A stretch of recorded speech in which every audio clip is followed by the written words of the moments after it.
Hello friend, स्वागत है आप सभी के अपने चैनल आरके एक्सपर्ट क्लासेस पर। तो अभी के इस क्लास में हम लोग पढ़ने वाला है क्लास 10th के साइंस यानी विज्ञान के 50 VVI ऑब्जेक्टिव क्वेश्चन।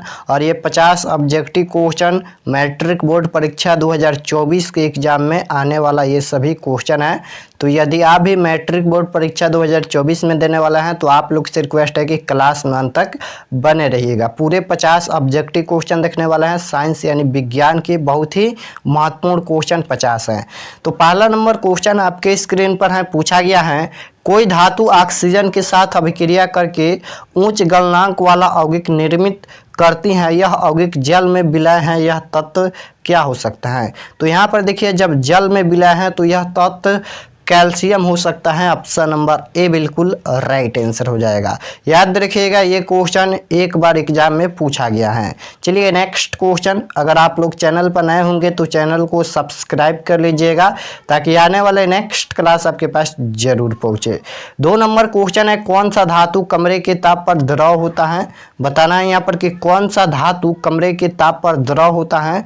तो याद रखिएगा, धातु पूछा है, ऑप्शन नंबर बी हो जाएगा पारा। याद रखिएगा, ऑप्शन नंबर बी बिल्कुल राइट आंसर हो जाएगा। अगर यहाँ पर अधातु पूछा जाता तो ब्रोमीन हो जाता, लेकिन धातु पूछा गया है तो धातु कमरे के ताप पर यहाँ पर द्रव होता है पारा।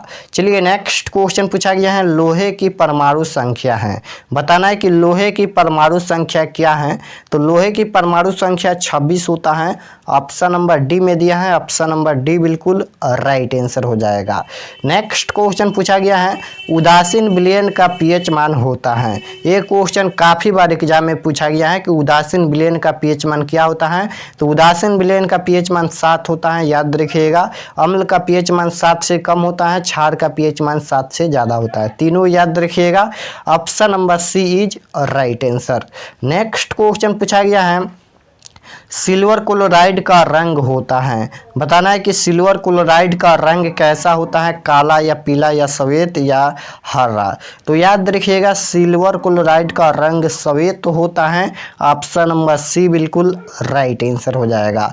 नेक्स्ट क्वेश्चन पूछा गया है, नमक और रासायनिक सूत्र है। अब यहाँ पर नमक और रासायनिक सूत्र बताना है कि नमक और रासायनिक सूत्र क्या होता है। तो नमक और रासायनिक सूत्र होता है NaCl। याद रखिएगा, NaCl ऑप्शन नंबर ए में दिया है, ऑप्शन नंबर ए बिल्कुल राइट आंसर हो जाएगा। नेक्स्ट क्वेश्चन पूछा गया है कि समतल दर्पण की फोकस दूरी होती है। बताना है कि समतल दर्पण की फोकस दूरी क्या होती है, अनंत या शून्य या 50 सेंटीमीटर या 100 सेंटीमीटर। तो समतल दर्पण की फोकस दूरी याद रखिएगा अनंत होता है। ऑप्शन नंबर ए बिल्कुल राइट आंसर हो जाएगा। नेक्स्ट क्वेश्चन पूछा गया है, उत्तल दर्पण का उपयोग होता है। बताना है यहाँ पर कि उत्तल दर्पण का उपयोग कहाँ होता है, वाहन के साइड मिरर के रूप में, या चेहरा देखने के लिए, या फोकस ज्ञात करने के लिए, या दाढ़ी बनाने के लिए।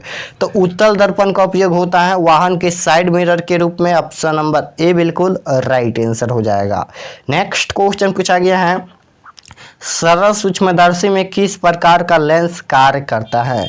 बताना है यहाँ पर कि सरल सूक्ष्मदर्शी में किस प्रकार का लेंस कार्य करता है। तो याद रखिएगा, सरल सूक्ष्मदर्शी में उत्तल लेंस कार्य करता है। ऑप्शन नंबर ए बिल्कुल राइट आंसर हो जाएगा।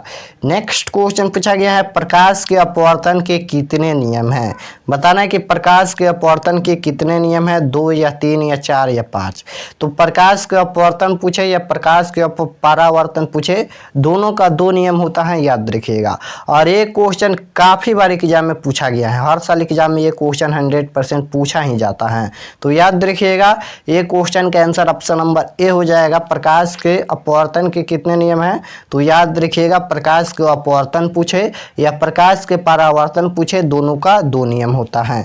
नेक्स्ट क्वेश्चन पूछा गया है कि दाढ़ी बनाने में कौन सा दर्पण प्रयुक्त होता है। तो यहाँ पर दाढ़ी बनाने में अवतल दर्पण प्रयुक्त होता है। ऑप्शन नंबर सी बिल्कुल राइट आंसर हो जाएगा। चलिए नेक्स्ट क्वेश्चन पूछा गया है 12 नंबर क्वेश्चन है, किसी गोलीय दर्पण की वक्रता त्रिज्या 50 सेंटीमीटर है तो उसकी फोकस दूरी क्या होगी। यहाँ पर किसी गोलीय दर्पण की बात हो रहा है, ना ही तो उत्तल दर्पण ना ही अवतल दर्पण का बात हो रहा है। यहाँ पर किसी गोलीय दर्पण की बात हो रहा है तो हमें माइनस प्लस नहीं देखना है, हमें सिर्फ आंसर दे देना है। अगर यहाँ पर अवतल होता या उत्तल होता तो माइनस प्लस देख के चलना होता, क्योंकि आप जानते हैं उत्तल दर्पण की फोकस दूरी धनात्मक और अवतल की ऋणात्मक होता है। तो हमें गोलीय दर्पण की बात हो रहा है तो हमें बस आंसर दे देना है, माइनस प्लस नहीं देखना है। जिसकी वक्रता त्रिज्या 50 सेंटीमीटर दिया है तो उसकी फोकस दूरी क्या होगी। तो आप लोग को मालूम होना चाहिए फोकस दूरी का एक फार्मूला होता है यहाँ पर F बराबर R/2। F बराबर R/2 होता है फोकस दूरी का फार्मूला। R होता है वक्रता त्रिज्या, F होता है फोकस दूरी और बाई 2 है। तो हमें F निकालना है तो F रहेगा और यहाँ पर R के जगह पर वक्रता त्रिज्या 50 दिया है तो 50 हो जाएगा, बट्टा में 2 हो जाएगा, कटाएंगे तो यहाँ पर 25 हो जाएगा। तो इसका right answer option number B में दिया है 25 सेंटीमीटर। नेक्स्ट क्वेश्चन पूछा गया है स्पेक्ट्रम में किस रंग का किरण का झुकाव अधिक है। बताना है यहाँ पर स्पेक्ट्रम में किस रंग की किरण का झुकाव अधिक है, तो बैगनी रंग का ऑप्शन नंबर डी बिल्कुल राइट आंसर हो जाएगा। नेक्स्ट क्वेश्चन पूछा गया है समतल दर्पण के द्वारा बने वस्तुओं के प्रतिबिंब कैसा होता है। बताना है कि समतल दर्पण के द्वारा बने वस्तुओं का प्रतिबिंब कैसा होता है, तो काल्पनिक होता है, याद रखिएगा ऑप्शन नंबर ए बिल्कुल राइट आंसर हो जाएगा। नेक्स्ट क्वेश्चन पूछा गया है किसी उत्तल लेंस की फोकस दूरी 50 सेंटीमीटर है तो उसकी क्षमता क्या होगी। यहाँ पर उसकी क्षमता बताना है कि उसकी क्षमता क्या होगी। तो क्षमता निकालने के लिए सबसे पहले आप लोग लिखिएगा 1/100। अगर ऐसा क्वेश्चन पूछेगा तो सबसे पहले 1/100 और गुना में जितना दिया है उतना है, यानी यहाँ पर 50 दिया है तो 50 हो जाएगा। अब यहाँ पर देखिए कटाएंगे तो यहाँ पर 1/2 हो जाएगा और 1/2 का मतलब केवल 2 हो जाएगा। तो देखिए यहाँ पर इसका आंसर 2 आएगा, लेकिन यहाँ पर देखिए किसी उत्तल लेंस की बात हो रहा है तो आप लोगों को पता होना चाहिए कि उत्तल लेंस की फोकस दूरी धनात्मक होती है, यानी प्लस का होता है। तो प्लस का यहाँ पर 2 डायोप्टर हो जाएगा। ऑप्शन नंबर यहाँ पर देखिए डी में दिया है। चलिए नेक्स्ट क्वेश्चन पूछा गया है मानव नेत्र जिस भाग पर किसी वस्तु का प्रतिबिंब बनाते हैं वह क्या होता है।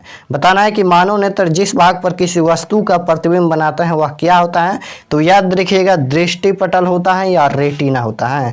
मानव नेत्र जिस भाग पर किसी वस्तु का प्रतिबिंब बनाते हैं वह दृष्टिपटल या रेटिना होता है। नेक्स्ट क्वेश्चन पूछा गया है मानव हृदय में कितने कोष्ठ पाए जाते हैं। बताना है कि मानव हृदय में कितने कोष्ठ पाए जाते हैं। तो मानव हृदय में 4 कोष्ठ पाए जाते हैं, आप लोगों को मालूम होना चाहिए। ऑप्शन नंबर सी बिल्कुल राइट आंसर हो जाएगा। नेक्स्ट क्वेश्चन पूछा गया है स्वपोषी पोषण के लिए आवश्यक है। बताना है कि स्वपोषी पोषण के लिए आवश्यक क्या है। तो सभी आवश्यक है, कार्बन डाइऑक्साइड तथा जल भी आवश्यक है, क्लोरोफिल भी आवश्यक है, सूर्य का प्रकाश भी आवश्यक है। तो इसका right answer option number D हो जाएगा यहाँ पर उपयुक्त सभी। नेक्स्ट क्वेश्चन पूछा गया है पीत रस कहाँ से सर्वाहित होता है। बताना है यहाँ पर कि पीत रस कहाँ से सर्वाहित होता है। तो आप सभी को पता है यकृत से। ऑप्शन नंबर बी बिल्कुल राइट आंसर हो जाएगा। नेक्स्ट क्वेश्चन पूछा गया है क्लोरोफिल वर्णक का रंग है। बताना है कि क्लोरोफिल वर्णक का रंग कैसा होता है। तो आप लोग को मालूम है हरा होता है। ऑप्शन नंबर ए बिल्कुल राइट आंसर हो जाएगा। नेक्स्ट क्वेश्चन पूछा गया है कौन सा एंजाइम वसा पर क्रिया करता है। बताना है यहाँ पर कौन सा एंजाइम वसा पर क्रिया करता है। तो यहाँ पर लाइपेज करता है। ऑप्शन नंबर बी बिल्कुल राइट आंसर हो जाएगा। नेक्स्ट क्वेश्चन पूछा गया है श्वसन की क्रिया द्वारा निम्न में से किसका निर्माण होता है।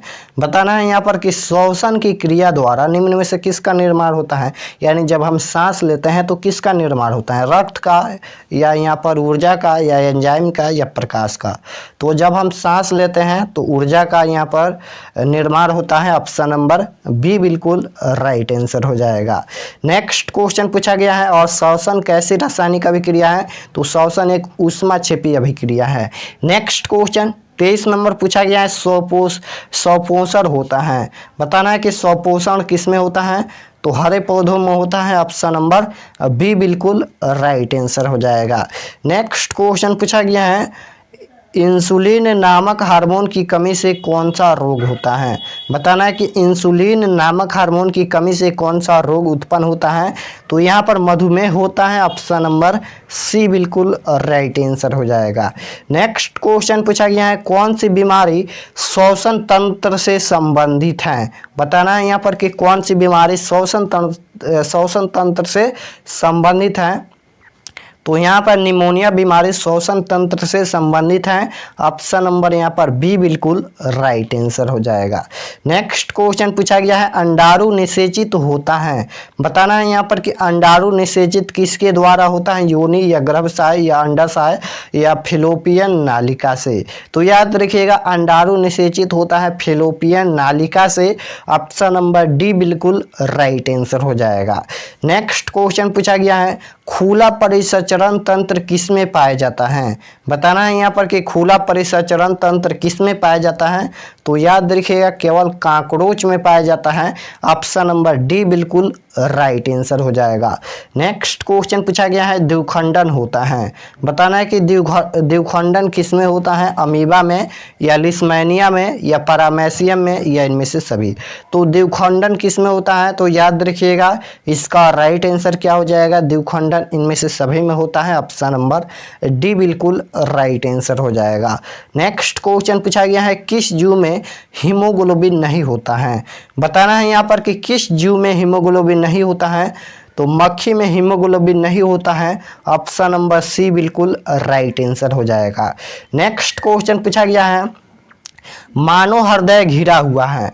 बताना है यहाँ पर कि मानव हृदय घिरा हुआ है पेरिकार्डियम से या जाइलम से या फ्लोएम से या प्लाज्मा से। तो मानव हृदय घिरा हुआ है पेरिकार्डियम से। ऑप्शन नंबर ए बिल्कुल राइट आंसर हो जाएगा। चलिए नेक्स्ट क्वेश्चन 31 नंबर पूछा गया है, प्रकाश संश्लेषण प्रक्रम में क्या नहीं होता है।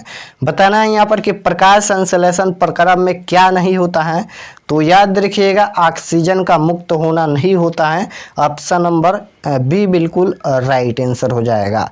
नेक्स्ट क्वेश्चन पूछा गया है, अमीबा में अधिकांश पोषण कैसा होता है। बताना है कि अमीबा में अधिकांश पोषण कैसा होता है। तो अमीबा में अधिकांश पोषण होता है अंतर्ग्रहण। ऑप्शन नंबर बी बिल्कुल राइट आंसर हो जाएगा। नेक्स्ट क्वेश्चन पूछा गया है, आरबीसी की जीवन अवधि क्या है। बताना है कि आरबीसी की जीवन अवधि क्या है। तो आरबीसी की जीवन अवधि होता है 120 दिन। ऑप्शन नंबर ए बिल्कुल राइट आंसर हो जाएगा। नेक्स्ट क्वेश्चन पूछा गया है, पौधों में गैसों का आदान प्रदान किसके प्रदान के लिए रहते हैं यहाँ पर या किसके द्वारा होता है। तो याद रखिएगा रंध्र के द्वारा। ऑप्शन नंबर ए बिल्कुल राइट आंसर हो जाएगा। नेक्स्ट क्वेश्चन पूछा गया है, पौधों में खाद्य पदार्थों का स्थानांतरण किस रूप में होता है। बताना है कि पौधों में खाद्य पदार्थों का स्थानांतरण किस रूप में होता है, ग्लूकोज या स्टार्च या प्रोटीन या सुक्रोज। तो पौधों में खाद्य पदार्थों का स्थानांतरण किस रूप में होता है। तो याद रखिएगा स्टार्च के रूप में। ऑप्शन नंबर बी बिल्कुल राइट आंसर हो जाएगा। नेक्स्ट क्वेश्चन पूछा गया है, मनुष्य में वृक्क एक तंत्र का भाग है जो संबंधित है। बताना है यहाँ पर कि मनुष्य में वृक्क एक तंत्र का भाग है जो संबंधित है। बताना है कि किससे संबंधित है, उत्सर्जन से या पोषण से या परिवहन से या शोषण से। तो मनुष्य में वृक्क एक तंत्र का भाग है जो संबंधित है उत्सर्जन से। इसका काम उत्सर्जन कराना है। ऑप्शन नंबर ए बिल्कुल राइट आंसर हो जाएगा। नेक्स्ट क्वेश्चन पूछा गया है, हाइड्रा में क्या पाया जाता है। बताना है यहाँ पर कि हाइड्रा में क्या पाया जाता है। तो हाइड्रा में अस्पर्श पाया जाता है। ऑप्शन नंबर डी बिल्कुल राइट आंसर हो जाएगा। नेक्स्ट क्वेश्चन पूछा गया है, शरीर में सबसे छोटी रक्त वाहिनी है। बताना है कि शरीर में सबसे छोटी रक्त वाहिनी क्या है, धमनी या शिरा या कोशिका या वायना केवा। तो शरीर में सबसे छोटी रक्त वाहिनी है वायना केवा। ऑप्शन नंबर यहाँ पर डी बिल्कुल राइट आंसर हो जाएगा। नेक्स्ट क्वेश्चन पूछा गया है, निम्नलिखित में स्पष्ट दर्शन की न्यूनतम दूरी कौन है। तो निम्नलिखित में स्पष्ट दर्शन की न्यूनतम दूरी होता है 25 सेंटीमीटर। आप लोग को याद होना चाहिए, मीटर नहीं होता है, बहुत ही कंफ्यूज हो जाते हैं बहुत स्टूडेंट। सेंटीमीटर होता है, याद रखिएगा। ऑप्शन में काफ़ी बार मीटर दे देता है लेकिन सेंटीमीटर होता है, याद रखिएगा। और यहाँ पर दूर बिंदु पूछेगा तो अनंत होता है, लेकिन स्पष्ट दर्शन की न्यूनतम दूरी पूछा है तो 25 सेंटीमीटर होता है। नेक्स्ट क्वेश्चन पूछा गया है, निकट दृष्टि दोष के निवारण के लिए किस लेंस का व्यवहार किया जाता है। बताना है यहाँ पर कि निकट दृष्टि दोष के निवारण के लिए किस लेंस का व्यवहार किया जाता है। तो अगर किसी व्यक्ति को निकट दृष्टि दोष हो गया है तो उसे हम ठीक करने के लिए अवतल लेंस का व्यवहार करेंगे। ऑप्शन नंबर बी बिल्कुल राइट आंसर हो जाएगा। नेक्स्ट क्वेश्चन पूछा 41 नंबर क्वेश्चन है, चंद्रमा पर खड़े अंतरिक्ष यात्री को आकाश प्रतीत होता है। बताना है यहाँ पर कि चंद्रमा पर खड़े अंतरिक्ष यात्री को आकाश कैसा प्रतीत होता है। तो काला प्रतीत होता है, क्योंकि वहाँ पर कोई भी वायुमंडल नहीं होता है, न ही वहाँ पर कोई प्रकीर्णन हो पाता है, इसलिए काला प्रतीत होता है। नेक्स्ट क्वेश्चन पूछा गया है, विद्युत हीटर विद्युत धारा के किस प्रभाव पर कार्य करती हैं। बताना है यहाँ पर कि विद्युत हीटर विद्युत धारा के किस प्रभाव पर कार्य करती हैं। तो वह उसमें प्रभाव पर कार्य करती हैं। ऑप्शन नंबर ए बिल्कुल राइट आंसर हो जाएगा। नेक्स्ट क्वेश्चन पूछा गया है, परिपथ में विद्युत धारा की माप किससे की जाती है। बताना है यहाँ पर कि परिपथ में विद्युत धारा की माप किससे की जाती है। तो याद रखिएगा एमीटर से। ऑप्शन नंबर यहाँ पर बी बिल्कुल राइट आंसर हो जाएगा। नेक्स्ट क्वेश्चन पूछा गया है, आवेश का एसआई मात्रक होता है। बताना है कि आवेश का एसआई मात्रक क्या होता है। तो आवेश का एसआई मात्रक कूलाम होता है। ऑप्शन नंबर डी बिल्कुल राइट आंसर हो जाएगा। नेक्स्ट क्वेश्चन पूछा गया है, विद्युत धारा उत्पन्न करने के युक्त को कहते हैं। बताना है यहाँ पर कि विद्युत धारा उत्पन्न करने के युक्त को क्या कहते हैं। तो विद्युत धारा उत्पन्न करने के युक्त को जनित्र कहते हैं। ऑप्शन नंबर ए बिल्कुल राइट आंसर हो जाएगा। चलिए नेक्स्ट क्वेश्चन पूछा गया है, हीरा एंड ग्रेफाइट किसका अपरूप है। बताना है यहाँ पर कि हीरा एंड ग्रेफाइट किसका अपरूप होता है। तो कार्बन का होता है, और कार्बन का संकेत सी होता है। चलिए नेक्स्ट क्वेश्चन पूछा गया है, सोना की परमाणु संख्या है। बताना है कि सोना की परमाणु संख्या कितना होता है। तो सोना की परमाणु संख्या होता है 79। ऑप्शन नंबर ए में दिया है। ऑप्शन नंबर ए बिल्कुल राइट आंसर हो जाएगा। नेक्स्ट क्वेश्चन पूछा गया है, हाइड्रा में क्या पाया जाता है। ये क्वेश्चन 2 बार रिपीट हो गया। तो स्पर्श पाया जाता है। ऑप्शन नंबर यहाँ पर डी बिल्कुल राइट आंसर हो जाएगा। नेक्स्ट क्वेश्चन पूछा गया है, शरीर में सबसे छोटी रक्त वाहिनी। ये भी क्वेश्चन शायद 2 बार रिपीट हो गया है, वायना केवा होता है। नेक्स्ट क्वेश्चन, दांत की सबसे ऊपरी परत। बताना है कि दांत के सबसे ऊपरी परत क्या होता है। तो दांत की सबसे ऊपरी परत होता है एनामेल। ऑप्शन नंबर डी बिल्कुल राइट आंसर हो जाएगा। तो हमने यहाँ पर क्लास 10th के साइंस यानी विज्ञान के महत्वपूर्ण 50 ऑब्जेक्टिव क्वेश्चन करा दिए हैं। आप लोग जरूर कमेंट में बताना कि 50 क्वेश्चन में से कितना सही हुआ। आप लोग कमेंट में जरूर बताना, ताकि हमको भी पता चले कि आप लोग का तैयारी कितना हुआ है। कमेंट में जरूर बताना कि 50 क्वेश्चन में से आप लोग का कितना क्वेश्चन सही हुआ। अगर आप लोग चैनल पर नए होंगे तो चैनल को सब्सक्राइब कर लीजिएगा, ताकि आने वाले नेक्स्ट क्लास आपके पास जरूर पहुँचे। मिलते हैं नेक्स्ट क्लास में। आप सभी को ऑल द बेस्ट। तब तक अपना स्टडी कीजिए।